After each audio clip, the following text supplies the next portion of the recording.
Hi friends, welcome back again. Today I am going to share you knowledge related to the one of the landmark judgment case related to the patent in pharmaceutical field, but which has more impact on various chemical related to the patents also. And the title as mentioned, the case is related to the Novartis versus Union of India and others. So this is one of the landmark judgment case, and various decisions after this case are involved or depends on this case as a base case only. So let's start. I will share first background information. The product involved is Gleevec, which is prepared by the Novartis. Court involved Supreme Court of India. Bench involved Justice Ranjana Prakash Desai and Aftab Alam. Appellants Novartis AG, Natco Pharma Limited, Cancer Patient Aid Association, Respondent Union of India and others. Judgment date was 1st April 2013. This is one of the most interesting case because this case is started means Novartis start fighting from patent office and till Supreme Court of India. So next page. So case background. As I mentioned, the product name was Gleevec and molecule or active ingredient involved is imatinib. The product was useful for treatment of chronic myelogenous leukemia, gastrointestinal stromal tumor and other cancers. Patent claims were related to the beta crystalline form of imatinib mesylate, as beta form is more stable than alpha form. Novartis also mentioned that beta form is less hydrophobic than alpha form.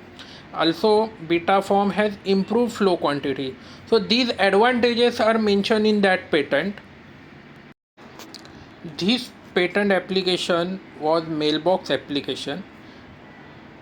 The mailbox application means patents were pending, and as the law amended in 2005, these patent applications are started patent office started scrutinize this patent application. So Indian Patent Office on January 25, 2006, controller rejected this patent application on the grounds of novelty and non-obviousness, because controller mentioned that imatinib mesylate alpha crystalline form is already known and this patent claims the beta crystalline form. So on the grounds of novelty and non-obviousness, controller rejected this patent. Then Madras High Court also involved, because Novartis gone to the Madras High Court as IPAB not formed at that time. So Madras High Court, Novartis gone to the Madras High Court and filed several appeal before Madras High Courts in 2006. Meanwhile, as per Patent Act, the IPAB was formed and High Court Madras High Court transferred this case before IPAB in line with section 1170G of the Indian Patent Act. So patent now came to the IPAB before IPAB to scrutinize and to give the comment or give the concluded statement on the controller's rejection part. So IPAB on June 26, 2009, IPAB also delivered its judgment that Novartis patent is not protectable under Indian Patent Act in India. So Novartis filed concurrent litigation before Madras High Court against the section 3D, because the IPAB mentioned in its judgment that according to section 3D, the beta crystalline polymorph form is not novel, or it's not has improved efficacy compared to alpha crystalline form. So Novartis furiously filed the petition before litigation matter before Madras High Court against section 3D of Indian Patent Act. Novartis also mentioned that it violates Article 14 of Indian Constitution as enhanced efficacy term is vague and provide too much power in hand of controller and ultimately violates obligation to the TRIPS agreement. So Novartis now brought the TRIPS agreement into the picture before the court.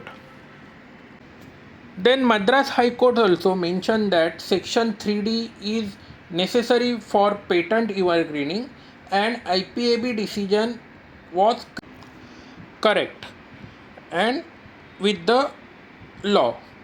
So after IPAB and Madras High Court, the High Court judgment, the Novartis filed special leave petition before Supreme Court. This is due to the time constraining parameter.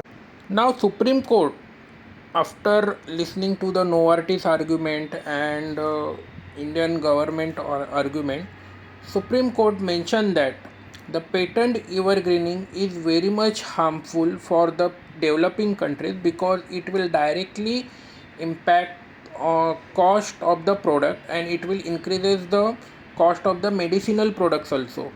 Also, Section 3D is necessary to inhibit the patent evergreening, and if it is really improved product or improved efficacy, the Novartis must show that. So Novartis after this Supreme Court decision failed to protect patent for imatinib mesylate polymorph. So now after many companies tried to protect the polymorph, the Section 3D is appears in their FER first examination report, and they need to overcome this objection only by showing the improved efficacy of that compound. For this, the companies need to show that the clinical trials of that product represent that this product has enhanced activity, and therefore it can be the patentable subject matter. So for this time only this much I have to share, and this is one of the landmark case. Please read it properly and subscribe to my channel. Thank you very much.